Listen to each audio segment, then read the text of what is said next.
Hey guys what's up. So welcome back to our YouTube channel DKG Dexter's zone. और आज हम करने जा रहे हैं अपनी सीए इंटर की जो डीकेजी पीआरटी सीरीज है उसका लेक्चर नंबर सेकंड, जो कि है रिलेटेड टू मीटिंग्स। जैसा कि मैं पहले एक वीडियो बना चुका हूँ पार्ट 1, ये पार्ट 2 है, तो उसका आगे का रहेगा। एंड पिछली वीडियोस में हमने कुछ बेसिक्स सीखे थे मीटिंग्स के, मीटिंग कितने तरीके की होती हैं एंड किस मीटिंग में कौन सा रेजुलेशंस रिक्वायर्ड होता है, किस तरीके के बिजनेस होते हैं, ऑर्डिनरी बिजनेस, और हमने स्पेशल बिजनेस की वहां पर बात की थी। नंबर ऑफ सेक्शंस जो है हमने लर्न किए थे, कुछ स्पेसिफिक, जैसे 96 हमने बात की थी, 97 की बात की थी, 98 की बात की थी, 99 की बात की थी, 100 की बात की थी, है ना। और भी नंबर ऑफ सेक्शंस हमने पढ़े थे। तो आज हम उनको क्या करेंगे, फिर से एक बार रिवाइज करेंगे एंड देन ये हम जो मैंने नोट्स बना रखे हैं ये आपको मैं टेलीग्राम चैनल पे शेयर कर दूंगा। प्लीज प्लीज मुझे कमेंट करके जरूर बताना कि आपको कैसी लगी वीडियो ये, क्योंकि जो आप लाइक करते हो, जो आप कमेंट्स करते हो, वही मेरा मोटिवेशन है। ठीक है, that is the only reason जिसकी वजह से मुझे लगता है कि आप लोगों को हेल्प हो रही है और मैं वीडियो बनाता हूँ। अगर कमेंट्स नहीं आएंगे, लाइक नहीं आएगा, तो मेरा कोई मतलब नहीं है, क्योंकि मुझे लगता है ये वीडियो यूजलेस है और किसी को कोई फायदा नहीं पहुंचा रही, तो बनाने का कोई फायदा नहीं है। तो प्लीज कमेंट जरूर करना, लाइक जरूर करना, और अगर आपकी कोई क्वेरी है तो just mention it in the comment box itself and I will definitely reply to it. ठीक है, चलो आगे चलते हैं। जैसा कि हमने डिस्कस किया था लास्ट क्लास में, अगर आपको ध्यान हो तो मैं एक बार फिर से आपको रिआइटरेट करा देता हूँ। हमने डिस्कस किया था, क्विकली मैं रिव्यू करा देता हूँ सारा। हमने डिस्कस किया था कि सेक्शन 96 जो होता है वो हमारी क्या होती है, एजीएम होती है। एजीएम का सेक्शन है 96। उसके बाद 100 जो है वो हमारा क्या है, 100 इमरजेंसी का नंबर है। 100 नंबर पर कॉल करते हैं तो क्या होता है, पुलिस आती है, मतलब इमरजेंसी। ऐसी ही हमारी इमरजेंसी मीटिंग है, इसीलिए हम इसको ईजीएम बोलते हैं। That is extra ordinary general meeting, मतलब ऑर्डिनरी नहीं, एक्स्ट्रा ऑर्डिनरी है, इमरजेंसी मीटिंग है। ठीक है, ये हो गई। अब अगर आपने 96 में मीटिंग होल्ड नहीं की है तो ट्रिब्यूनल के पास पावर है, वो 97 में आपको ऑर्डर देगी कि भैया आप मीटिंग करो। या फिर आपने अगर 100 के हिसाब से नहीं करी मीटिंग, कहीं पर रिक्वायर्ड है, तो ट्रिब्यूनल आपसे बेसिकली वो ईजीएम नहीं है, अगर मेंबर्स की मीटिंग ट्रिब्यूनल बुलाना चाहती है तो वो ऑर्डर जो देती है वो सेक्शन 98 में देती है। हम पढ़ेंगे डिटेल में आज ही उसके बारे में। अगर आपने ये भी फॉलो नहीं किया तो ये फॉलो करना पड़ेगा, ये अदरवाइज ये फॉलो करना पड़ेगा, और ये दोनों भी आपने फॉलो नहीं किए तो क्या करना पड़ेगा, 99 को फॉलो करना पड़ेगा। सेक्शन 99 में पनिशमेंट दिया हुआ है कंपनी के लिए और ऑफिसर इन डिफॉल्ट के लिए। जो ऑफिसर इन डिफॉल्ट है उनको पनिशमेंट झेलना पड़ेगा, राइट। ये सेक्शन हमने पढ़े थे 96, 97, 98, 99 और 100, ये हमें पहले ही पता था। इसके आगे हमने क्या पढ़ा था, हमने 101 की बात की थी। 101 मैंने आपको बताया था नोटिस के बारे में बात करता है। ठीक है, नोटिस किस तरीके का होगा, राइटिंग में होगा या कैसे होगा, कितने दिन पहले भेजा जाएगा, किस किस को भेजा जाएगा, ईच एंड एवरीथिंग जो है नोटिस से रिलेटेड थी।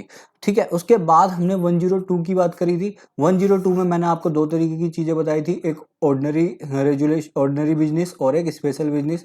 ऑर्डिनरी बिजनेस में मैंने आपको 4 तरीके के बिजनेस बताए थे जो हम दोबारा डिस्कस करेंगे, और एजीएम में ही इन 4 तरीके के बिजनेस को केवल हम ऑर्डिनरी बिजनेस बोलते हैं। Rest of the business are treated special business in the AGM. And अगर ईजीएम की बात है तो उसके अंदर सारे ही बिजनेस जो होते हैं वो क्या होते हैं, हमारे स्पेशल बिजनेस होते हैं, इंक्लूडिंग दीज 4 बिजनेस। अगर ये वाले भी होंगे यहाँ पे, मतलब ईजीएम के अंदर तो सारे ही बिजनेस क्या होंगे, हमारे स्पेशल बिजनेस होंगे। हम पहले ही इसके बारे में डिटेल में डिस्कस कर चुके हैं, तो अभी मैं जस्ट क्विकली रिकैप करा रहा हूं आपको।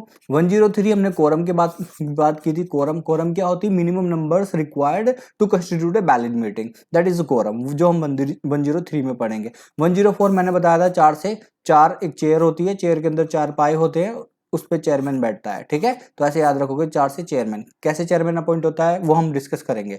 105 प्रॉक्सी की बात की थी हमने। प्रॉक्सी कौन होता है, जो मेंबर्स की जगह पर जाकर मीटिंग अटेंड करता है। ठीक है, उसको प्रॉक्सी बोलते हैं। 106 में कुछ रेस्ट्रिक्शंस दी हुई हैं जो लगाई जा सकती हैं एक मेंबर्स के ऊपर, उसके अलावा कोई रेस्ट्रिक्शन नहीं लगाई जा सकती। वो क्या है हम पढ़ेंगे। उसके बाद मैंने बात करी थी वोटिंग की। वोटिंग हमारा 107 के अंदर होती है, 108 के अंदर होती है, 109 के अंदर होती है। ठीक है, और 110 भी है वैसे इसका। 107 मतलब 7 मतलब 7 show of hand. Show of hand की जो वोटिंग होती है, यानी कि हाथ उठाओ और वोट दो, जितने हाथ उठेंगे उतने ही वोट काउंट किए जाएंगे। वो 107 में 7 हाथ उठाना, 7 हाथ उठाना, ऐसे याद रखोगे। 108 इसके अंदर क्या हो रहा है, हम इलेक्ट्रॉनिक मीन्स से जो है वोटिंग कर रहे हैं 108 के अंदर। ठीक है, और 109 के अंदर हो रही है बेसिकली, अगर हम शो ऑफ हैंड को भी नहीं मान रहे हैं, 108 को भी नहीं मान रहे हैं, तो फिर हम क्या है, हम 109 के अंदर वोटिंग करेंगे। ठीक है, तो यहाँ पे 109 में के अंदर क्या हो रहा है, पोल हो रहा है। पोल बेसिकली डब्बा जो होता है वो मंगाया जा रहा है, डब्बा जो हो रहा है वो मंगाया जाता है, जिसको हम पोल बोलते हैं, और जिसके बेसिस पे क्या होता है, हमारा वो वोटिंग काउंट किया जाता है, तो वोटिंग बाय पोल। तो ये हमने सारा कुछ पढ़ लिया था।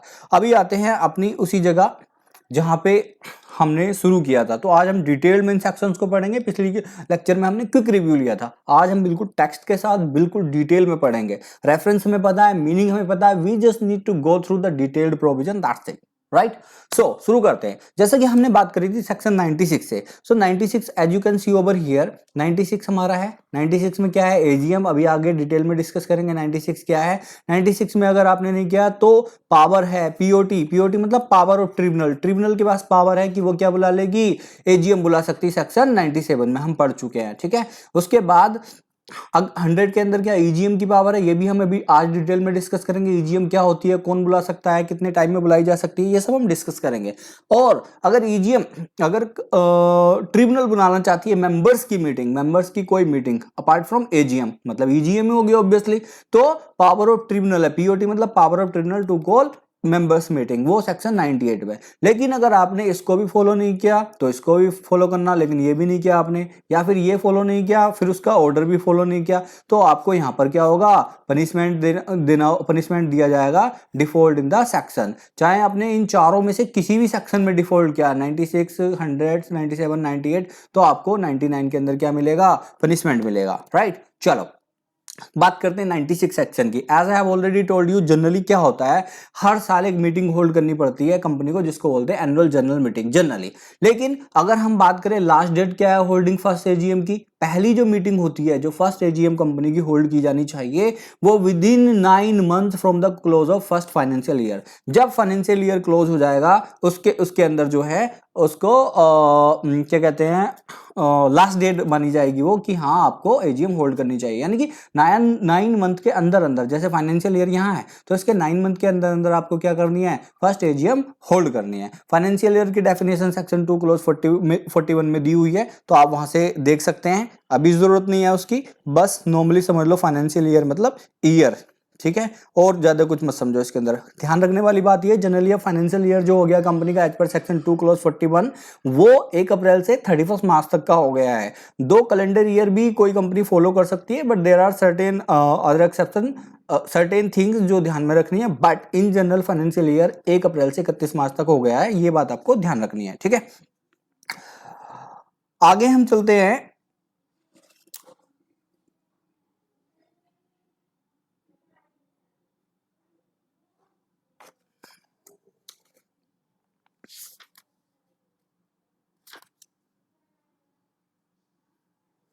यस सॉरी गाइस, यस अब हम बात कर रहे हैं एजीएम की। तो एजीएम में हमने एक चीज ये सीखी कि हमें 9 महीने के अंदर अंदर जो है फर्स्ट फाइनेंशियल ईयर क्लोज होने के हमें मीटिंग कर लेनी है। ये होगी फर्स्ट एजीएम की बात। अगर कोई कंपनी नई है तो पहली एजीएम होल्ड करेगी। लेकिन इसमें ध्यान रखने वाली बात यह है कि अगर पहली एजीएम जो है हेल्ड कर ली गई है इस तरीके से जैसे ये हम बात कर रहे हैं, तो there is no need to hold AGM in the year of incorporation. मतलब क्या हुआ भाई, एक बात बताओ, अगर मेरी कंपनी 1 अप्रैल को बनी है, ध्यान दो, 1 अप्रैल या 11 अप्रैल को मान ले, 10 अप्रैल को मान ले, 10 अप्रैल 2020 को बनी है, ठीक है, 10 अप्रैल 2020 को, तो मेरा फर्स्ट फाइनेंशियल ईयर कब खत्म होगा भाई, 31 मार्च 2021 को खत्म होगा कि नहीं। ये मेरा फर्स्ट फाइनेंशियल ईयर हो गया। तो ये कह रहा है कि फाइनेंशियल ईयर क्लोज हो गया, मेरा फाइनेंशियल ईयर यहाँ पे क्लोज हो गया। ध्यान दो एक बात, यहाँ क्लोज हो गया तो मीटिंग कब होगी भैया, इसके 9 महीने के बाद होगी। 9 महीने जोड़ लो, तो मार्च में 9 महीने और जोड़ दोगे तो कितना हो जाएगा, अप्रैल मई जून जुलाई अगस्त सितंबर अक्टूबर नवंबर दिसंबर आ जाएगा। तो दिसंबर से पहले पहले मीटिंग होल्ड करनी है, क्योंकि हमें फाइनेंशियल ईयर क्लोज होने के। तो ये कह रहा है कि ये जो टाइम हुआ ये वाला, इस टाइम में कोई भी हमें एजीएम होल्ड करने की जरूरत नहीं है। ऑब्वियसली जब रिक्वायरमेंट ही हमारी फाइनेंशियल ईयर क्लोज होने के बाद शुरू हुई है, तो इस फाइनेंशियल ईयर में क्लोज, इस फाइनेंशियल ईयर में हमें मीटिंग होल्ड करने की जरूरत नहीं है। एक क्लैरिफिकेशन दे दी उन्होंने अलग से, कंफ्यूजन ना हो। और इस संबंध में अगर आपको किसी भी तरीके की प्रॉब्लम हुई है, इस दिसंबर तक होल्ड करने में नहीं कर पा रहे, तो कोई भी एक्सटेंशन आपको नहीं दी जाएगी, क्योंकि ऑलरेडी आपको इतना सारा टाइम मिल गया, पूरा साल ये मिल गया और 9 महीने वो मिल गए, 12 और 9 21 महीने मिल गए कहीं ना कहीं, अगर आपको देखा जाए तो, है ना। तो इसलिए फर्स्ट एजीएम के अंदर कोई एक्सटेंशन एक्सटेंशन आपको आरओसी नहीं देगा किसी भी हाल में। सेकंड, अगर आपकी मीटिंग होती, सब्सिक्वेंट एजीएम होती, तो वहां पर अगर आपके सफिशिएंट रीजन है आपके पास, तो रजिस्ट्रार आपको 3 महीने की मैक्सिमम जो है रिलैक्सेशन प्रोवाइड करा सकता है, जो भी आपका ड्यू टाइम आ रहा है उसके अंदर, ठीक है। तो पहली एजीएम में कोई रिलैक्सेशन नहीं है, 9 महीने के अंदर from the close of first financial year आपको ये करनी है। और अगर इस तरीके की मीटिंग कर ली है तो जिस ईयर में इनकॉर्पोरेट हुई है कंपनी, किस ईयर में इनकॉर्पोरेट हुई है, अगर ध्यान दो यहाँ पे भाई, यहाँ पे 2020 के अंदर इनकॉर्पोरेट हुई है हमारी, 10 अप्रैल को इनकॉर्पोरेट हुई, तभी से फाइनेंशियल ईयर शुरू हो गया, तो इस ईयर में हमें इनको मीटिंग करने की जरूरत नहीं है, ठीक है। आगे चलते हैं, अब आते हैं हम क्या date, time, day, place to hold AGM कब कब हो सकता है। तो पहले तो हम ये देखना हमारी सब्सिक्वेंट मीटिंग जो है कब होल्ड की जा सकती है, पहले हम ये देखते हैं, ठीक है। Last date for holding subsequent AGM, पिछले जो हमने देखा था वो देखा था फर्स्ट एजीएम, ठीक है। Last date for holding first AGM, यहाँ last date for holding subsequent AGM. इसमें 3 कंडीशन है, तीनों ध्यान से देखना। पहला 6 महीने के अंदर, देखो वहां पे 9 महीने था, यहाँ पे 6 महीने। 6 महीने कब से, जो रिलीवेंट फाइनेंशियल ईयर क्लोज हुआ उसके अंदर। 2 मीटिंग के अंदर 15 महीने से ज्यादा का गैप नहीं होना चाहिए। तीसरा 1 AGM in each calendar year. Each calendar year का मतलब 1 जनवरी से लेकर के 31 दिसंबर तक जो टाइम होता है उसको हम कैलेंडर ईयर बोलते हैं।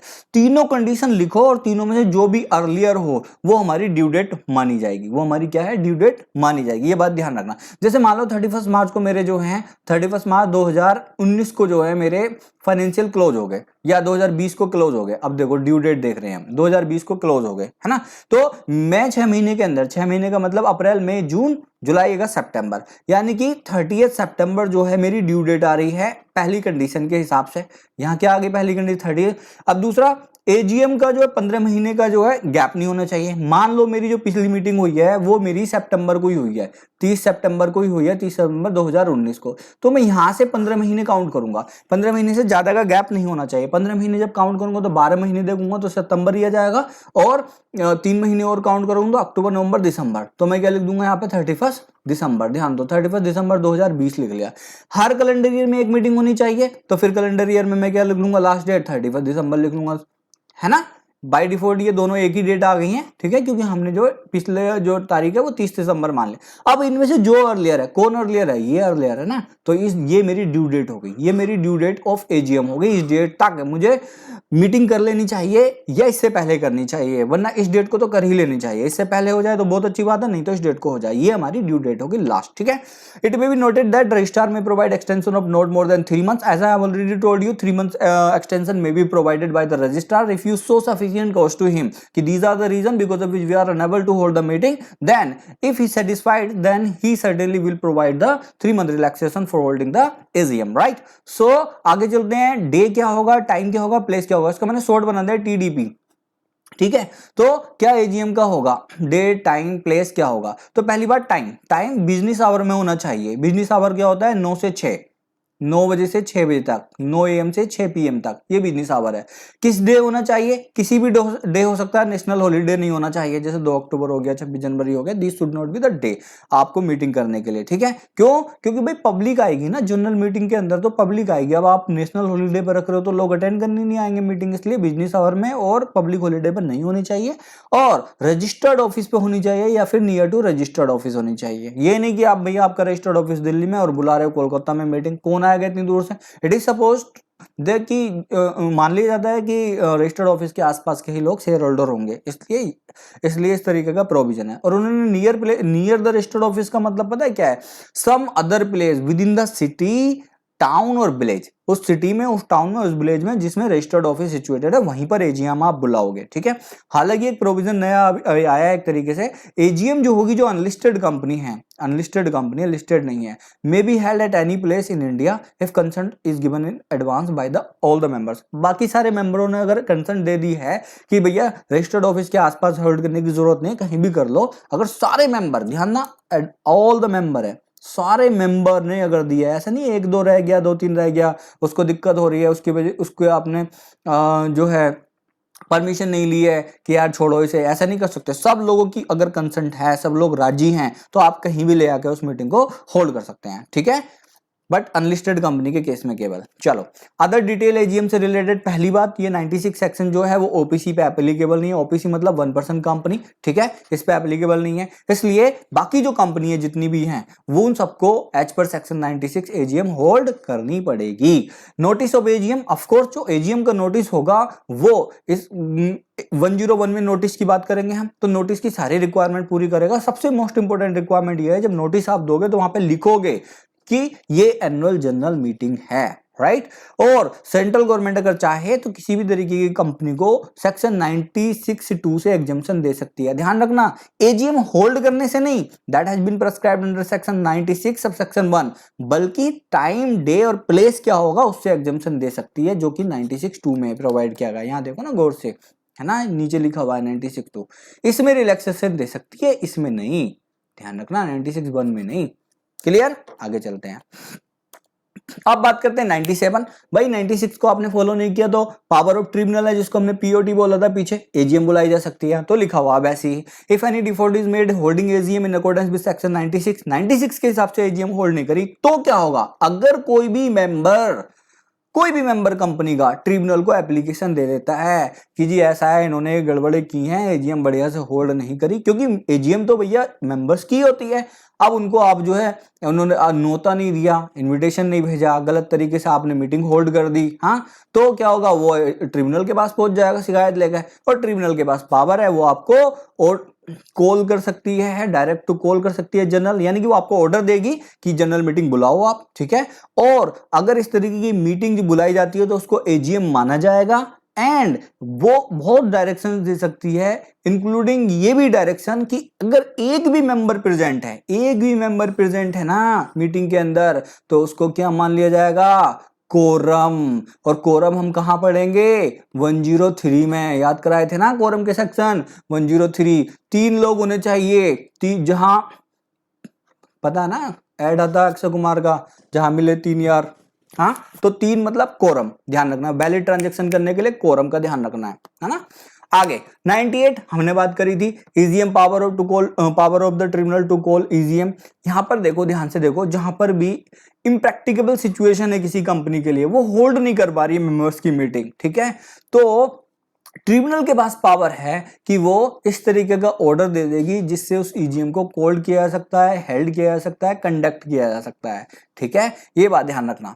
Now tribunal may give such direction as it think fit, जो इसे लगेगा सही है वो डायरेक्शन दी जा सकती है। It may be noted that direction में ये भी इंक्लूड हो सकता है कि एक बंदा, इवन वन मेंबर, ये वन है, even one member present in person और by proxy may constitute quorum. ये छूट गया वर्ड गाइस, यहां इंक्लूड कर लेना चाहिए। और प्रॉक्सी का सेक्शन कौन सा है? 105 याद कराया था। 5 पंच होते हैं ना, वो 5 से क्या होता है? पंच मतलब कि साइन करना है या अंगूठा लगाना, तो ऐसी तो कराते थे हम, हमारी हाजिरी कोई और लगा देता, वो प्रॉक्सी होता था, तो ध्यान रखना 5 से मतलब प्रॉक्सी, है ना। अब देखो ट्रिब्यूनल कैसे करेगी। ट्रिब्यूनल जब एक्सरसाइज करेगी पावर, या तो वो स्यू मोटो भी कर सकती है, इस सेक्शन के अंदर स्यू मोटो भी पावर है, पिछले सेक्शन में नहीं थी, अगर आप ध्यान दो 97 में स्यू मोटो पावर नहीं है ट्रिब्यूनल की, कोई शिकायत करेगा तभी उसको पता चलेगा, लेकिन यहां पर उसके पास स्यू मोटो पावर है कि चाहे अपनी मर्जी से भी, और मेंबर या डायरेक्टर की एप्लीकेशन से भी। यहां एक क्वेश्चन फंस सकता है, क्या 97 के अंदर स्यू मोटो पावर है? नहीं है। क्या यहां पर कोई डायरेक्टर एप्लीकेशन दे सकता है? कोई दे सकता है? नहीं, क्योंकि मेंबर की बात हो रही। बट अगर यहां पर देखें हम, तो यहां पर भाई स्यू मोटो पावर भी है, डायरेक्टर भी एप्लीकेशन दे सकता है along with the member. This is the technicality you should note, right. चलो आगे चलते हैं। अब ना आपने 96 फॉलो किया, ना आपने 100 फॉलो किया, ना आपने 97 फॉलो किया, ना आपने 98 फॉलो किया, जैसे कि यहाँ पे हम देख सकते हैं, ये फॉलो नहीं किया आपने, है ना, या 100 नहीं फॉलो किया आपने, तो क्या होगा? Every officer of the company who is in default and company shall be fined as per section 99। और फाइन कितना लगेगा भाई? 1 लाख रुपए तक, और अगर कंटिन्यू डिफाइल कर रहे हो 5,000 रुपए रोज का, ये फाइन है, ठीक है। चलो आगे चलते हैं। 100 बहुत ही इंपॉर्टेंट सेक्शन है ईजीएम का, और बहुत ही लेंथी सेक्शन है, इसको बिल्कुल ध्यान से समझना। ईजीएम क्या है? एक्स्ट्रा ऑर्डिनरी जनरल मीटिंग नहीं है, ये इमरजेंसी जनरल मीटिंग है कहीं ना कहीं। अब इसको 2 तरीके से बुलाया जा सकता है, या तो इसको बोर्ड ऑफ डायरेक्टर बुला सकते हैं जब उन्हें जरूरत महसूस हो, जैसा लिखा है सुयो मोटो, ठीक है, या फिर रिक्विजिनिस्ट बुलाया जा सकते हैं। रिक्विजिनिस्ट का मतलब है एक जो है निर्धारित व्यक्ति या निर्धारित मेंबर जो है, मतलब वो मेंबर जिनके पास जो एलिजिबिलिटी क्राइटेरिया पूरा करते हैं उनको बोलते हैं रिक्विजिनिस्ट। ठीक है, अभी हम बात करेंगे रिक्विजिनिस्ट की डिटेल में। वो मेंबर्स जो एलिजिबिलिटी क्राइटेरिया पूरा करते हैं रिक्विजिशन का, उन्हें हम रिक्विजिशनिस्ट बोलते हैं। रिक्विजिशन मतलब रिक्वेस्ट कर रहे हैं वो एक तरीके से। ठीक है, तो जो एलिजिबिलिटी क्राइटेरिया पूरा कर रहे हैं रिक्विजिशन का, उनको क्या बोल रहे हैं? रिक्विजिनिस्ट। तो ईजीएम जो है बोर्ड ऑफ डायरेक्टर के द्वारा भी बुलाई जा सकती है और रिक्विजिनिस्ट के द्वारा भी बुलाई जा सकती है। अब ध्यान दो, इसके अंदर ईजीएम जो है वो हमारी इंडिया में ही होल्ड होगी। ठीक है, इंडिया में ही होल्ड होगी। लेकिन अगर कंपनी होल्डी ओन सब्सिडियरी कंपनी है, होल्डी ओन सब्सिडियरी है, होल्डी ओन का मतलब है जैसे एक्स कंपनी है और एक वाई कंपनी है। एक्स कंपनी ने वाई कंपनी का 100% शेयर खरीद रखे हैं, 100% शेयर खरीद रखे हैं, तो 100% शेयर खरीद रखे हैं, तो ये जो कंपनी हो गई वाई, ये होल्डी ओन सब्सिडियरी कंपनी होगी। होल्डी ओन सब्सिडियरी कंपनी हो गई किसकी? एक्स की। एक्स तो होल्डिंग है एक्स की, ये क्या हो गई? होल्डी ओन सब्सिडियरी कंपनी हो गई। अब एक क्वेश्चन है जो आपको कमेंट में देना है मुझे, ठीक है, नहीं कमेंट में देना। देखो, हमने पढ़ा है कि भाई पब्लिक कंपनी के अंदर कम से कम 7 मेंबर होने चाहिए, है ना, और प्राइवेट कंपनी में 2 मेंबर होने चाहिए। अब अगर एक्स ने सारे के सारे शेयर बाई के खरीद लिए हैं, तो ये तो एक ही शेयर होल्डर बन गई कि नहीं बन गई? तो फिर ये तो लॉ का वायलेशन नहीं हो गया? लॉ का वायलेशन हो गया, क्योंकि पब्लिक कंपनी में 7 मेंबर होने चाहिए और यहां पर अकेली ने 100% खरीद लिए। भाई होल्ली ओन्ड सब्सिडियरी का मतलब था होल्ली ओन्ड कर लिया, 100% ओन्ड, तो एक ही शेयर होल्डर हो गया ना। ये तो एक शेयर होल्डर हो गया, मतलब एक मेंबर हो गया। एक मेंबर हो गया तो कैसे है? तो लॉ का वायलेशन हो गया। कंपनी एक्ट में तो लिखा हुआ है कि भैया 7 मेंबर होने चाहिए पब्लिक कंपनी के अंदर। तो बताओ ये कैसे पॉसिबल है? कमेंट में आप लिखना कि कैसे ये जस्टिफाइबल है, right? This is the question for you to answer in the comment box. Now moving ahead. अब ये समरी है ईजीएम की, पहले आप इसको ध्यान से समझो। जब आप इसको ध्यान से समझ लोगे ना, तो आपको आगे का सेक्शन बहुत आराम से समझ आ जाएगा। मैंने सिंपलीफाइड लैंग्वेज में लिखा है। It will be noted that generally board meeting जो है, गलत लिख दिया मैंने, बोर्ड मीटिंग नहीं है, ईजीएम है। आई एम सॉरी, इसको करेक्ट कर लेना, ईजीएम है। Generally EGM may be called by the board of director. Board of director के द्वारा ईजीएम कॉल्ड की जा सकती है। ठीक है, जनरली जब उन्हें जरूरत महसूस होगी ईजीएम बुला लेंगे वो। ठीक है, नोटिस देंगे प्रॉपर, जैसे जनरल मीटिंग का देते हैं ऐसी ईजीएम का नोटिस दे देंगे। लेकिन अगर रिक्विजिनिस्ट चाहे, रिक्विजिनिस्ट मतलब मेंबर चाहे कि नहीं यार, इस मैटर के लिए जो है हमें बोर्ड मीटिंग जनरल मीटिंग बुला देनी चाहिए, और जनरल मीटिंग मतलब एक्स्ट्राऑर्डिनरी जनरल मीटिंग, तो वो क्या करेंगे? वो बोर्ड ऑफ डायरेक्टर को बताएंगे कि भैया ऐसा है, इस मैटर के लिए हमें लगता है कि आपको एक मीटिंग बुला लेनी चाहिए। तो वो क्या करेंगे? वैलिड रिक्विजिशन बोलेंगे। ऐसा थोड़ी ना एक छोटा मोटा मेंबर भी आकर बोर्ड ऑफ डायरेक्टर को बोल रहा कि भाई मीटिंग बुला लो, ऐसे नहीं। उसको एक सर्टेन क्राइटेरिया कि इतने शेयर आपके पास होंगे तभी हम आपकी रिक्वेस्ट मानेंगे, तो उसको बोलते हैं रिक्विजिशन। ठीक है, रिक्वेस्ट हम तभी मानेंगे जब आपके पास सर्टेन शेयर्स हैं, तभी रिक्विजिशन मानी जाएगी। तो वो मेंबर क्या करेंगे? रिक्वेस्ट करेंगे बोर्ड ऑफ डायरेक्टर से कि भैया आप मीटिंग बुला लो, और बोर्ड ऑफ डायरेक्टर क्या करेंगे? नॉर्मली जैसे मीटिंग बुलाते हैं वो मीटिंग बुला लेंगे। 21 दिन के अंदर अंदर वो उस मैटर को टेकअप करेंगे। लेकिन अगर उन्होंने 21 दिन के अंदर मैटर को टेकअप नहीं किया, ध्यान दो, हुआ क्या? एक बार फिर से बता रहा हूं। जनरली बोर्ड ऑफ डायरेक्टर जो होंगे, जब उन्होंने मीटिंग बुला ली, ईजीएम, ध्यान रखना ईजीएम। लेकिन अगर जो मेंबर है उनको लग रहा है कि यार किसी मैटर के लिए ईजीएम बुलाई जानी चाहिए, तो वो ना इनको रिक्वेस्ट करेंगे। इनको रिक्वेस्ट करने के 21 दिन के अंदर ये बोर्ड ऑफ डायरेक्टर जो है एक्शन ले लेंगे। लेकिन अगर इन्होंने 21 दिन के अंदर भी एक्शन नहीं लिया, तो मेंबर के पास पावर है कि वो खुद ही अपनी मीटिंग खुद बुला ले। इस मीटिंग को बोलते हैं meeting by requisition, EGM by requisition. ठीक है, तो ये मैंने समरी फॉर्म में यहां लिख दिया। अभी आगे डिटेल में पढ़ते हैं। देखो, अब वो जो मैं बोल रहा हूं, वो रिक्विजिशन क्या है, कितना कुछ होना चाहिए। ऐसा कि कोई भी छोटा मोटा मेंबर आके बोलने लगे भाई मीटिंग बुलाओ, नहीं, ऐसा नहीं है। कम से कम आपके पास मोर देन मतलब 1/10 यानी 10% पेड अप शेयर कैपिटल का हिस्सा आपके पास होना चाहिए। 1/10 का मतलब 10% होना चाहिए, या फिर वोटिंग राइट का। अगर कंपनी ऐसी है जिसके अंदर शेयर कैपिटल है, हैविंग शेयर कैपिटल, तो 1/10 का। और अगर कंपनी है नॉट हैविंग शेयर कैपिटल तो वोटिंग राइट का। इतने % आपके पास है तो you are eligible member to place a requisition. ठीक है, अब जो रिक्विजिशन है उसकी वैलिड रिक्वायरमेंट क्या है, ये देखो ध्यान से। Requisition shall specify the matter बताएगा कि इसके लिए मीटिंग बुलानी है, रीजन नहीं बताएगा कि क्यों बुलानी है। मैटर बता दो कि भैया इसके लिए बुलानी है, ये नहीं कहेंगे कि इस रीजन से इस मैटर को हम प्लेस कर रहे हैं। ये बात ध्यान रखना।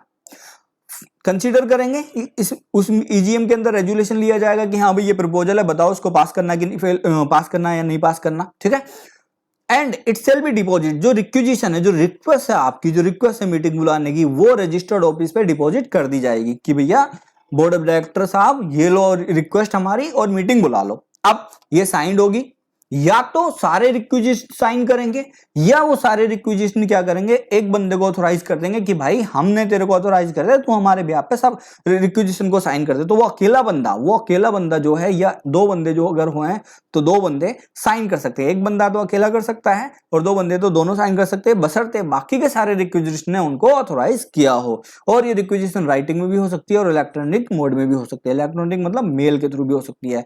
एंड ये रिक्विजिशन कम से कम 21 दिन पहले, क्लियर डेज का मतलब हम पढ़ेंगे जब नोटिस का सेक्शन पढ़ेंगे क्या होता है, 21 दिन क्लियर डेज पहले, जिस दिन मीटिंग प्रपोज की गई है उसके 21 दिन पहले आपको जो है कहां, रजिस्टर्ड ऑफिस पे प्लेस कर देनी है, डिपॉजिट कर देनी है। जैसे ही valid requisition board of director के पास आएगी, वो 21 दिन के अंदर अंदर प्रोसीड करेंगे मीटिंग को बुलाने का, और इस तरीके से प्रोसीड करेंगे कि नेक्स्ट 45 डेज के अंदर जो है मीटिंग आपकी होल्ड हो जाए। अब देखो कॉन्सेप्ट को समझो जरा ध्यान से। यहां पर क्या हुआ, डिपॉजिट हुआ, रिक्विजिशन का डिपॉजिट हुआ यहां पे, इसके 21 दिन के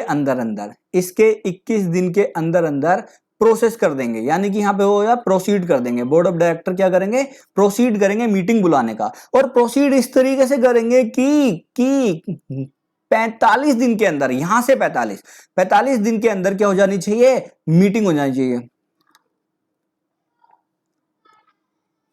मीटिंग हो जाए। मतलब यहां पे क्या बचा, 24 दिन, 44 डेज के अंदर जो है, यानी कि पूरा का पूरा यहां से लेकर के यहां तक का जो पीरियड है वो कितना हुआ, 45 डेज का। कहानी समझ आ रही है। अब अगर इन्होंने 21 दिन के अंदर एक्शन ही नहीं लिया, तो वो जो मेंबर्स हैं वो जब 21 दिन के अंदर एक्शन नहीं लेंगे, तो अगले 24 दिन के अंदर, यानी कि डिपॉजिट के टाइम से अब तक 45 डेज है, उसके अंदर मीटिंग भी होल्ड नहीं होगी। अगर नहीं हुआ ऐसा, यहां तक मीटिंग होल्ड नहीं की गई, तो जो नेक्स्ट 45 डेज हैं, इसके अंदर जो हमारे मेंबर्स हैं वो खुद ही मीटिंग बुला लेंगे, और यहां इस तरीके से बुलाएंगे कि यहां पर जो है आपकी ईजीएम हो जाए। कहानी समझ आए। एक बार फिर देखो, यहां डिपॉजिट किया आपने, रिक्वेस्ट करी, रिक्वेस्ट 21 दिन के अंदर जो है उसके ऊपर एक्शन शुरू हो जाएगा, और एक्शन इस तरीके का होगा कि नेक्स्ट 24 दिन में, यानी कि जिस दिन डिपॉजिट किया उसके 45 डेज के अंदर जो है ईजीएम हो जाए। अगर ईजीएम यहां होल्ड नहीं की गई, तो रिक्विजिनिस्ट यानी कि मेंबर खुद जो है अपनी मीटिंग होल्ड कर लेंगे, और इस तरीके से होल्ड करेंगे वो, ताकि ईजीएम नेक्स्ट 45 डेज में हो जाए। अब ध्यान दो, क्यों यहां पर 45 डेज दिए गए, जरा लॉजिक लगाओ भाई। 21 दिन का फिर से नोटिस देना पड़ेगा कि नहीं देना पड़ेगा, 21 दिन का कम से कम नोटिस देना पड़ेगा, है ना, कम से कम। तो इस तरीके से उन्होंने जो 45 डेज का प्रोविजन रखा हुआ है, और यही बात मैंने डिटेल में वहां पर लिखी भी है। अब देखो यहां पे लिखा हुआ है सारा कुछ, लिखा हुआ है इफ बोर्ड ऑफ डायरेक्टर और board fails to call EGM, जैसे हमने रिक्विजिशन दी और वो फेल हो गए, तो फॉलोइंग मैनर में क्या होगा, मीटिंग होल्ड की जाएगी। अब जरा ध्यान दो, ये जो 45 डेज हो गए, यहां से यहां तक 45 डेज हो गए, यहां से यहां तक 45 डेज हो गए, 45 दिन ये, 45 दिन ये, कितने हो गए, 90 दिन हो गए कि नहीं हो गए। 90 दिन का मतलब क्या हो गया, 3 महीने हो गया कि नहीं हो गया। अब देखो यही बात लिखी हुई है, क्या हुआ, it shall be held within 3 month from the date of requisition. जिस दिन डेट हुई थी, इस दिन, यहां से ये डीडीआर है, date of deposit of requisition, DDR बोला शॉर्ट में। यहां से यहां तक 3 महीने हो गए कि नहीं हो गए, है ना, ये बात तो लिखी हुई है। आगे फिर कह रहा है, it shall be called in the same manner in which meeting is called by the board of director. Same उसी तरीके से मीटिंग बुलाई जाएगी मेंबर्स के द्वारा, जिस तरीके से बोर्ड ऑफ डायरेक्टर के द्वारा मीटिंग्स बुलाई जाती है। अब उनको तो पता नहीं भाई, बुलावा जब हम देते हैं किसी पार्टी का, तो हमारे पास लिस्ट ऑफ मेंबर भी तो होनी चाहिए, कौन कौन से रिश्तेदार हैं, कौन कौन से दोस्त हैं। तो ये कहां से आएंगे ना, ये तो कंपनी के रिकॉर्ड के अंदर है। तो बोर्ड ऑफ डायरेक्टर जो है लिस्ट प्रोवाइड कराएंगे मेंबर्स की। तो लिखा हुआ, requisitionist shall be entitled to receive a list of members from the company and notice of EGM shall disclose the DDTP. DDTP मतलब डे क्या होगा मीटिंग का, डे क्या होगा, डेट क्या होगी, ये डेट है, टाइम क्या होगा, प्लेस क्या होगा, सब कुछ यहां पे लिखा हुआ होगा नोटिस के अंदर। एंड एक्सप्लेनेटरी स्टेटमेंट दिया जाएगा। बताया था जब मैंने बिजनेस बताए थे, ऑर्डिनरी बिजनेस और स्पेशल बिजनेस, कौन से सेक्शन में, 102 में रेफरेंस दिया था। आज हम डिटेल में पढ़ेंगे।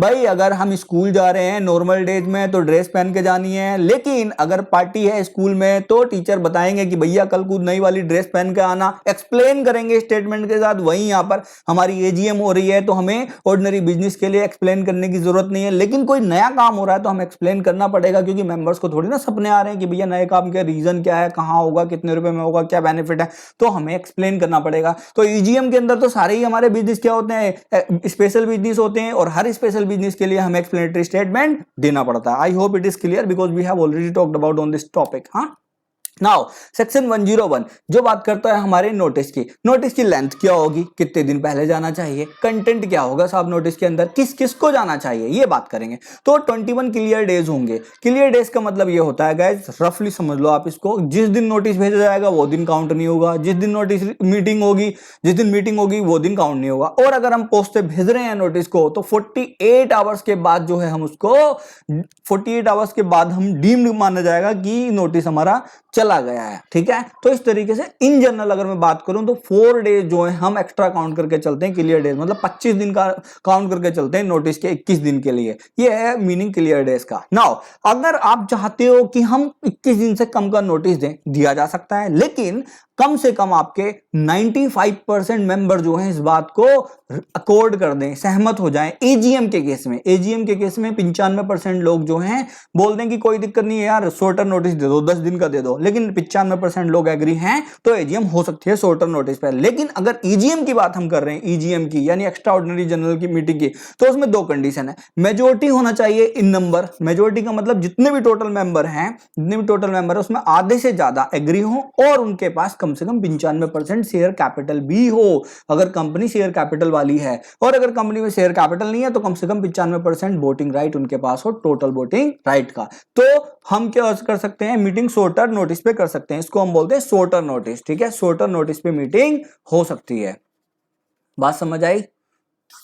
नाउ कंटेंट क्या क्या होगा, कुछ भी नहीं, बेसिकली डेट बताएंगे, उसमें डेट बताएंगे, प्लेस बताएंगे, टाइम बताएंगे, और एजेंडा बिजनेस कौन कौन से होंगे, क्या क्या हम करेंगे, स्पेशल बिजनेस होगा या ऑर्डिनरी बिजनेस होगा, और कौन सा रेजुलेशन पास होगा, ये सब हम यहाँ पर बताएंगे। ये हम बात कर चुके हैं ऑर्डिनरी और स्पेशल बिजनेस क्या होता है रफली, बट डिटेल में आज करेंगे हम, अगला ही सेक्शन है। किस किस को देंगे, हर डायरेक्टर को, हर मेंबर को, लीगल रिप्रेजेंटेटिव को, ऑफिशियल असाइनी को और ऑडिटर। भैया ऑडिटर को भी तो जाएगा ना, उसे पता तो चलना चाहिए क्या हो रहा है। और एजीएम है अगर, तो एजीएम के अंदर तो आपको पता है उसकी जरूरत ही है, क्योंकि उसका अपॉइंटमेंट भी उधर ही होता है जनरली, और बाकी के एडॉप्टेशन ऑफ एनुअल अकाउंट्स भी उधर ही होता है, जिसके अंदर ऑडिटर रिपोर्ट्स भी होती है। नाउ अदर डिटेल क्या है, it may be noted that notice can be sent, notice can be if there is accidental. यहां पे देखो समझ, यहां पे कुछ गड़बड़ हो गई है। कह रहा है कि अगर एक्सीडेंटल ओमिशन है, यानी कि कंपनी ने नोटिस भेजा लेकिन किसी को गलती से नहीं गया, किसी को नोटिस नहीं गया गलती से, तो वो एजीएम की जो जनरल मीटिंग की जो प्रोसीडिंग्स है ना, उसको इनवैलिडेट नहीं किया जा सकता। कभी वो कहेगी यार मुझे नोटिस ही नहीं दिया, ये क्या ड्रामा चल रहा है, मैं भी कोर्ट जाता हूं, जो भी आपने किया है मीटिंग के अंदर सबको रद्द कराता हूं। No, you can't do so.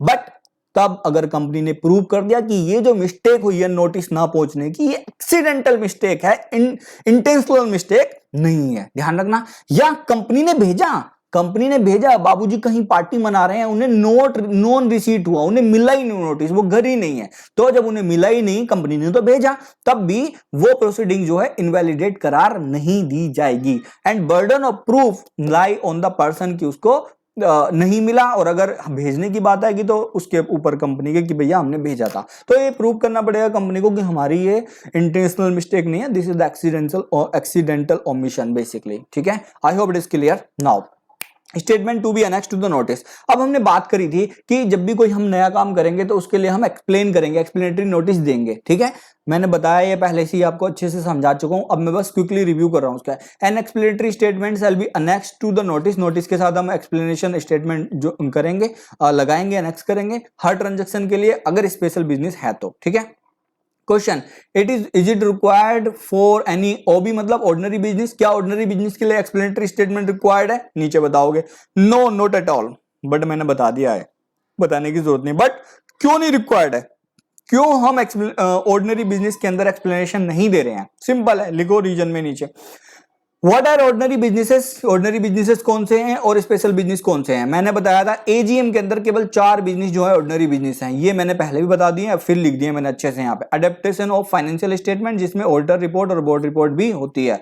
Declaration of dividend, retirement of director by rotation और appointment of director in place thereof, उसकी जगह पे जो भी बंदा अपॉइंट हो रहा है उसके लिए भी। रिटायरमेंट ऑफ ऑडिटर या appointment of auditor in place of those retiring and fixing of remuneration of the auditor. ये 4 जो हैं अगर एजीएम में हैं, तो इनको हम क्या मानेंगे? Ordinary business. और एजीएम में अगर और कुछ है तो उसको हम क्या मानेंगे? Special business. और ईजीएम के अंदर हम इन सबको ही क्या मानेंगे? स्पेशल बिजनेस मानेंगे। इन मैटर को भी हम स्पेशल बिजनेस, ये तो है स्पेशल, ठीक है। ये मैं पहले ही अच्छे से समझा चुका हूं, अगर फिर भी नहीं समझ आया तो आप मुझे कमेंट में लिख के पूछ सकते हैं, ठीक है। और डिटेल में मैंने लिखा हुआ भी यहाँ पे देखो, लिखा हुआ यहाँ पे in every AGM following 4 items shall be ordinary business, ठीक है। एवरी अदर बिजनेस मतलब इन 4 के अलावा अगर और कोई बिजनेस है एजीएम में तो उनको क्या माना जाएगा? एसबी माना जाएगा, special business. However it may be noted that all the item in the AGMs are treated SB, मतलब स्पेशल बिजनेस। एक बार यहाँ पे देखो जरा ध्यान से, मैं बता रहा हूं, अगर एजीएम है और वो 4 आइटम है जो हमने डिस्कस किए वो है ऑर्डिनरी बिजनेस, ठीक है। और अगर अदर आइटम है तो वो क्या है? Special business. लेकिन अगर हम बात करें ईजीएम की तो ऑल बिजनेस जो है क्या है? स्पेशल बिजनेस है। अगर ये भी यहाँ पे आ गए ना तो ये भी स्पेशल बिजनेस है। तो यहाँ पर एक्सप्लेनेटरी स्टेटमेंट देना है 102 का, बिल्कुल देना है। यहाँ पर देना है 102 का, यहाँ देना है बिल्कुल। यहाँ पर देना है क्या? नहीं देना, ठीक है। चलो अब बात करते हैं आगे। 103 क्या है? कोरम। हमने बात कर दी minimum number of members required to be present. Required का मतलब प्रेजेंट होने चाहिए to constitute a valid meeting. अब इसको ध्यान से देखो, 1000 से 5000 तक अगर मेंबर हैं कंपनी के अंदर, है ना, तो 15 मेंबर, मतलब 1000 से ज्यादा और 5000 से कम है तो 15 मेंबर पर्सनली प्रेजेंट होने चाहिए। लेकिन 1000 से कम है, ठीक है, तो 5 मेंबर। 5000 से ज्यादा है तो यहां लेंगे हम 1000 से कम और यहां लेंगे हम 5000 से ज्यादा, ठीक है, तो 30 मेंबर चाहिए। एक बार फिर अगर 1000 से कम है तो 5 मेंबर कोरम मान लिए जाएंगे। 1000 से ज्यादा 5000 से कम 15 मेंबर कोरम मान लिए जाएंगे। 5000 से ज्यादा तो 30 मेंबर कोरम मान लिए जाएंगे, ठीक है। Limit 5, 15, 30 as I have already told you. Now अगर प्राइवेट कंपनी है तो केवल 2 मेंबर जो है कोरम चाहिए। ये पब्लिक कंपनी का केस है, जो डिस्कस किया मैंने, ये पब्लिक कंपनी है, ठीक है। और प्राइवेट कंपनी का केस कौन सा है? ये 2 मेंबर। अगर आर्टिकल चाहे तो इन लिमिट से, यानी कि 5, 15 और 30 जो डिस्कस की है, 2 जो डिस्कस की है, वो ज्यादा नंबर भी प्रोवाइड करा सकता है, क्योंकि लॉ की कंप्लायंस एनहांस करना बुराई नहीं है, लॉ की कंप्लायंस डाइल्यूट करना बुराई है। तो अगर हम एनहांस कर रहे हैं, लेट्स से अगर हम कह रहे हैं कि नहीं भाई हमारी जो कंपनी में है, लेट्स से प्राइवेट कंपनी में 2 मेंबर की रिक्वायरमेंट, लेकिन हमने कह दिया कि यार हम 5 मेंबर कम से कम होनी चाहिए किसी मीटिंग को होल्ड करने के लिए, बशर्ते 5 से ज्यादा मेंबर हमारी कंपनी में होंगे तभी हम 5 बोलेंगे ना। अगर मेंबर ही नहीं है तो 5 कहां से बोलेंगे? अगर मान लो मेरी कंपनी में 5 ही मेंबर है और मैं कह रहा हूं कि 6 मेंबर होने चाहिए हमारी कोरम के अंदर, तो ये तो गलत हो गया ना, मुझे अपने आर्टिकल अमेंड करने पड़ेंगे। तो अगर 5 है मेरी कंपनी में मेंबर तो मैं कह सकता हूँ हाँ 5 ही मेंबर होंगे कोरम, 5 के 5 ही बोल सकता हूँ, 4 बोल सकता हूँ, 3 बोल सकता हूँ, 2 बोल सकता हूँ। क्या 2 से कम बोल सकता हूँ? नहीं, ये वॉयलेट हो जाएगा। ऐसी पब्लिक कंपनी के केस में। आई होप यू गॉट इट। आगे चलते हैं। अब यहां पर कह रहा है कि क्या होगा अगर हमारी कोरम की कमी है, मीटिंग में पूरे बंदे नहीं आए, जो कम से कम हमने बात करी 5, 15, 30 वो नहीं आए या 2 नहीं आए, तो क्या होगा? पहली बात तो कोरम अगर आधे घंटे के अंदर प्रेजेंट नहीं है तो पता क्या होगा? 2 केस होंगे। पहला, अगर ईजीएम रिक्विजिनिस्ट के द्वारा बुलाई गई, ईजीएम का केस है, रिक्विजिनिस्ट के द्वारा बुलाई गई है 100 सेक्शन में, तो वो क्या हो जाएगी? कैंसिल हो जाएगी। क्यों हो जाएगी? यार आपने मीटिंग बुलाई है और आप ही मीटिंग में नहीं आ रहे, ये क्या है? तो कैंसिल हो जाएगी ना भाई, मीटिंग आपने बुलाई, आप ही नहीं आ रहे हो, रिक्विजिनिस्ट ने मीटिंग बुलाई रिक्वेस्ट देने के बाद और मीटिंग में खुद नहीं आ रहे, तो कैंसिल कर दो, सिंपल, ठीक है। लेकिन अगर कोई और मीटिंग है और उसके अंदर जो है वो आधे घंटे के अंदर नहीं प्रेजेंट हो रहे, तो क्या होगा? मीटिंग ऑटोमेटिकली एडजर्न हो जाएगी। एडजर्न मतलब अगली डेट पे पहुंच जाएगी, अगले टाइम, अगली डेट, अगले प्लेस पर पहुंच जाएगी। सेम डेट और time, same day date time place में पहुंच जाएगी, लेकिन अगले वीक में जो अगला हफ्ता होगा उस अगले हफ्ते में सेम जगह, सेम टाइम, सेम प्लेस पर पहुंच जाएगी। कब? अगर ये डे डेट टाइम और प्लेस बोर्ड ऑफ डायरेक्टर ने अलग से डिटरमाइन नहीं किया है, मतलब अगर बोर्ड ऑफ डायरेक्टर ने ये डिसाइड कर लिया है कि नहीं, अगली जो मीटिंग, ये एडजन जो मीटिंग होगी वो हमारी दूसरी जगह, दूसरे टाइम पे, दूसरे प्लेस पे, दूसरे दिन होगी, तो वो माना जाएगा। अगर ऐसा कुछ नहीं डिसाइड किया गया है तो नेक्स्ट वीक में same day, date, place, time पर पहुंच जाएगी। I hope you got it. हाँ, एटलीस्ट 3 दिन का नोटिस देना पड़ेगा एडजन मीटिंग में, ठीक है। और नोटिस कैसे दिया जा सकता है, या तो इंडिविजुअली दे दो आप सबको जाकर के, है ना, बाई हैंड, या फिर न्यूज़पेपर में एडवर्टीजमेंट करा दो। न्यूज़पेपर में जब आप एडवर्टीजमेंट कराओगे तो 2 न्यूज़पेपर, एक one in English, one in vernacular language. Vernacular मतलब लोकल लैंग्वेज होनी चाहिए, और लो स्पिरिट में और लेटर में अप्लाई होना चाहिए, क्योंकि जैसे यहाँ पे लिख दिया इंग्लिश और वर्नाकुलर लैंग्वेज में, तो पता लोग क्या करते हैं, इंग्लिश के न्यूज़पेपर में हिंदी में ऐड दे दिया, और वर्नाकुलर मान लो हमारी पंजाबी है, पंजाबी में इंग्लिश में ऐड दे दिया, तो हमने लेटर में तो पूरा कर दिया, लेटर मतलब जो लिखा था वो तो मान लिया, और लेकिन स्पिरिट में पूरा नहीं हुआ। स्पिरिट में क्यों नहीं हुआ भाई, इंग्लिश के न्यूज़पेपर में एक्सपेक्टेशन की जाती कि इंग्लिश का बंदा ही पड़ेगा, आपने वहां पे उर्दू में लिखवा दिया मान लो, तो वो समझ में ही नहीं आएगा। तो आपने क्या कर दिया, स्पिरिट जो है लॉ की वो वायलेट कर दी, लेटर में मान लिया। लेकिन वर्नाकुलर में भी सेम है, वर्नाकुलर मतलब हिंदी का न्यूज़पेपर है तो आपने इंग्लिश में दे दिया, ऐड दिया, बट हिंदी में नहीं दिया, इंग्लिश में दिया, तो पर्पस तो डिफीट हो गया ना। इसका मतलब you are complying the law in letter but not in spirit. तो दोनों कंप्लाई होने चाहिए अगर हम अच्छी कॉर्पोरेट गवर्नेंस कंप्लाई करना चाहते हैं, गवर्नेंस करना चाहते हैं। नाउ अगर इफ द एडजन मीटिंग, अब क्या होगा, मीटिंग एडजन हो गई, लेकिन एडजन मीटिंग के अंदर भी आधे घंटे के अंदर जो कोरम है ना वो प्रेजेंट नहीं हो, अगले हफ्ते भी नहीं आ रही कोरम सेम डेट पे, तो क्या होगा, जितने भी मेंबर मीटिंग के अंदर होंगे, जो भी होंगे, कोरम नहीं है, मान लो मुझे 30 की जरूरत है मेरी मीटिंग के हिसाब से, मेरी कंपनी के हिसाब से, लेकिन जितने भी मेंबर हुए वो कोरम मान लिए जाएंगे, बशर्ते वो 2 से ज्यादा हो, क्योंकि लिखा मेंबर्स प्रेजेंट, मेंबर्स मतलब कम से कम 2, तो उनको क्या मान लिया जाएगा, कोरम मान लिया जाएगा। और एक बात मोस्ट इंपोर्टेंट यहां पर ध्यान रखनी, कोरम जो है स्टार्टिंग में होनी चाहिए, पूरे ड्यूरिंग द मीटिंग की जरूरत नहीं है। तो लिखा हुआ है quorum is needed only at the commencement of general meeting, not at the time of passing each and every resolution. I hope it is clear.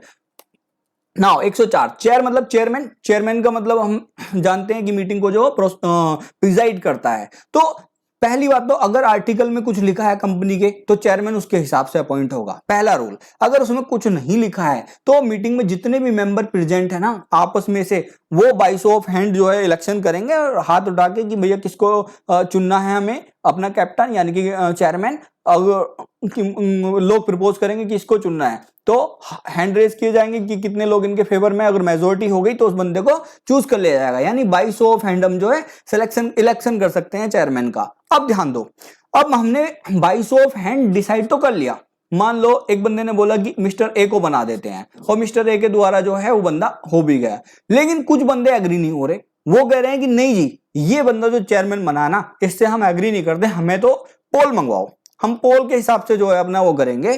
क्यों, पोल के हिसाब से शेयर कैपिटल के हिसाब से वोटिंग होती है, और बाय शो ऑफ हैंड में वन हैंड और one vote, irrespective of the fact how much capital you are having, ठीक है। इसलिए जिसके पास ज्यादा कैपिटल है वो पोल को मंगवाएगा। अब पोल आएगा, पोल के अंदर जो है वोट डाल दिए जाएंगे, ठीक है, शेयर कैपिटल के हिसाब से, और उस पोल का जो सुपरविजन होगा, वो जो चेयरमैन हमारा अपॉइंट हुआ था बाय शो ऑफ हैंड, वो सुपरविजन करेगा। जो मीटिंग हुई, एक बार ध्यान दो, जो मीटिंग हुई, इस मीटिंग के अंदर बाय शो ऑफ हैंड एक चेयरमैन अपॉइंट किया गया, लेट से ए किया गया, है ना। अब लेकिन कुछ बंदे कह रहे हैं कि हम इसको नहीं मान रहे, हमें पोल मंगवाओ, दूसरा चेयरमैन अपॉइंट करेंगे। तो ये जो पोल की कंडक्टिंग होगी ना, ये इसकी सुपरविजन में होगी, और इसके अंदर सारे लोग वोट डालेंगे।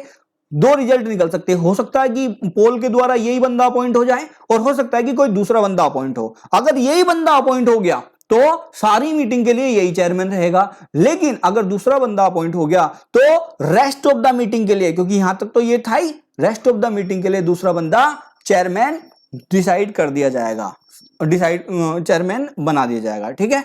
चलो आगे चलते हैं। प्रॉक्सी, लास्ट सेक्शन है हमारा बिल्कुल। प्रॉक्सी, प्रॉक्सी का मतलब आपकी मेंबर्स की जगह दूसरा बंदा अगर कोई जाता है तो उसको बोलते हैं proxy. So a person who is appointed by a proxy to attend and vote at a meeting is termed as proxy. Instrument को भी, जो प्रॉक्सी अपॉइंटिंग इंस्ट्रूमेंट होता है, जिसको हम एमजीटी 11 से यहाँ पे बात करेंगे, एमजीटी 11 होता है प्रॉक्सी फॉर्म, इंस्ट्रूमेंट होता है ये जिससे अपॉइंट करते हैं, इसको भी प्रॉक्सी बोला जाता है, ठीक है। Now, any member of the company who is entitled to attend and vote at the meeting of a company shall be entitled to appoint a another person. भाई कोई भी बंदा अगर मीटिंग अटेंड करने के लिए इंटाइटल है और वोट करने के लिए इंटाइटल है तो वो दूसरे पर्सन को अपनी जगह अपॉइंट कर सकता है, चाहे वो दूसरा बंदा मेंबर हो या ना हो, इस बात से कोई फर्क नहीं पड़ता, ठीक है। और जो प्रॉक्सी होगा वो ऑफ कोर्स मीटिंग अटेंड करेगा और वोट करेगा इंस्टेड ऑफ हिमसेल्फ मतलब जिस बंदे ने अपॉइंट किया उसकी जगह करेगा, ठीक है। Now it may be noted that unless the article otherwise provide, जहां पर आर्टिकल कुछ और प्रोवाइड कर रहे हैं तो वो चलेगा, अदरवाइज क्या होगा, member of a company having no share capital shall be entitled. जिस कंपनी में शेयर कैपिटल नहीं है वहां पर प्रॉक्सी नहीं अपॉइंट किया जाएगा, ये बात ध्यान रखना, वहां पर ये प्रोविजन सेक्शन 105 के एप्लीकेबल नहीं हो रहे। नाउ कोई बंदा जो है कितने बंदों के बिहाफ पे प्रॉक्सी हो सकता है, 50 बंदों से ज्यादा के बिहाफ पे प्रॉक्सी नहीं हो सकता, मतलब 50 तक आप प्रॉक्सी 50 बंदों के प्रॉक्सी अकेले बन सकते हो। लेकिन ध्यान रखना है वो जो 50 बंदे हैं वो 10% शेयर कैपिटल से या फिर 10% शेयर कैपिटल कंपनी की जो वोटिंग राइट कैरी करती है उससे ज्यादा ना हो, मतलब 50 बंदों का आप बन सकते हो प्रॉक्सी लेकिन उनके पास 10% से ज्यादा वोटिंग वो कैपिटल नहीं हो जो वोटिंग राइट कैरी करती हो, ठीक है। ये बात आपको ध्यान रखनी है। अगर कोई मेंबर ऐसा है जिसके पास 10% से ज्यादा शेयर कैपिटल जो वोटिंग राइट कैरी करती हो तो उसको केवल एक ही प्रॉक्सी अपॉइंट कर सकता है वो, है ना, क्योंकि यहां पर ये लिमिट दे रखी है। I hope it is self explanatory, I need not to explain it more, ठीक है।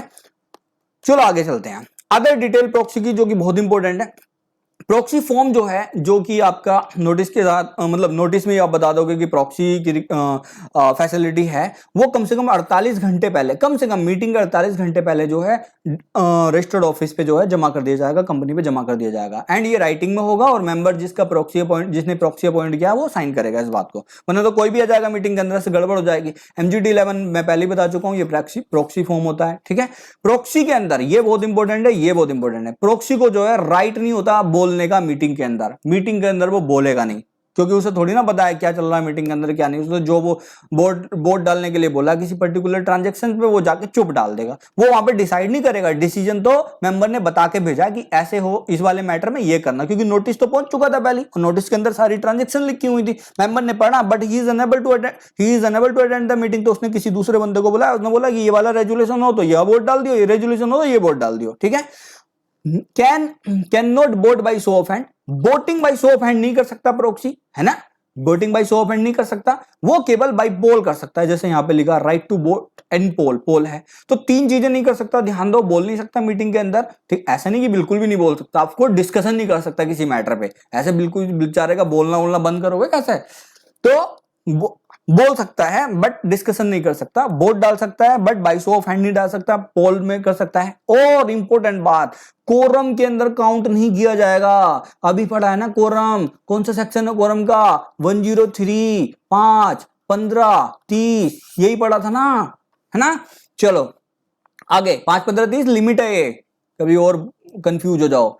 If after appointment of proxy, अब इंटरेस्टिंग स्टोरी, भाई प्रॉक्सी अपॉइंट हो गया लेकिन मेंबर जो है आ गया, पहले तो आपने भेज दिया किसी बंदे को कि जा मेरी जगह चला जा और ये वोट डाल दे, लेकिन उस टाइम पे आप बिजी थे, लेकिन क्या मीटिंग के शुरू होने से पहले ही आपको जो है काम हो गया, आप कह रहे हैं यार प्रॉक्सी को हटाते हैं खुद चलते हैं ना, लेकिन वो मेंबर जब आता है तो ऑटोमेटिकली वो जो प्रॉक्सी था वो क्या हो जाता है, रिवोक हो जाता है, वो इट स्टैंड्स रिवोक्ड, ठीक है, मतलब उसका रिवोकेशन हो जाता है। लेकिन इसमें भी एक इंटरेस्टिंग स्टोरी है, अगर वो बंदा यानी कि प्रॉक्सी पहले ही वोट डाल चुका है तब कुछ नहीं हो सकता। आपने किसी को अपॉइंट करा, आप पहुंच गए, वोटिंग हुई नहीं थी, तो वो बंदा ऑटोमेटिकली क्या हो जाएगा, रिवोक्ड हो जाएगा, आप एलिजिबल हो जाओगे। लेकिन दूसरा केस, आप पहुंचे, वोटिंग हो चुकी थी, तो वो रिवोक नहीं हो सकता। आई होप ये बात आपको समझ आई होगी अभी तक की, ठीक है। तो thank you so much guys, आज के लिए इतना ही।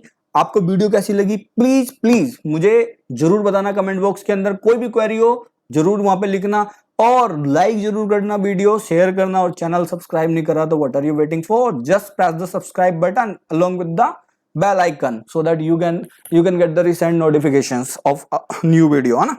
और इसके अलावा जो थर्ड पार्ट है वो हम आगे अपलोड करेंगे, ठीक है। चलो thank you so much, have a nice day and happy Rakshabandhan in advance and happy Eid.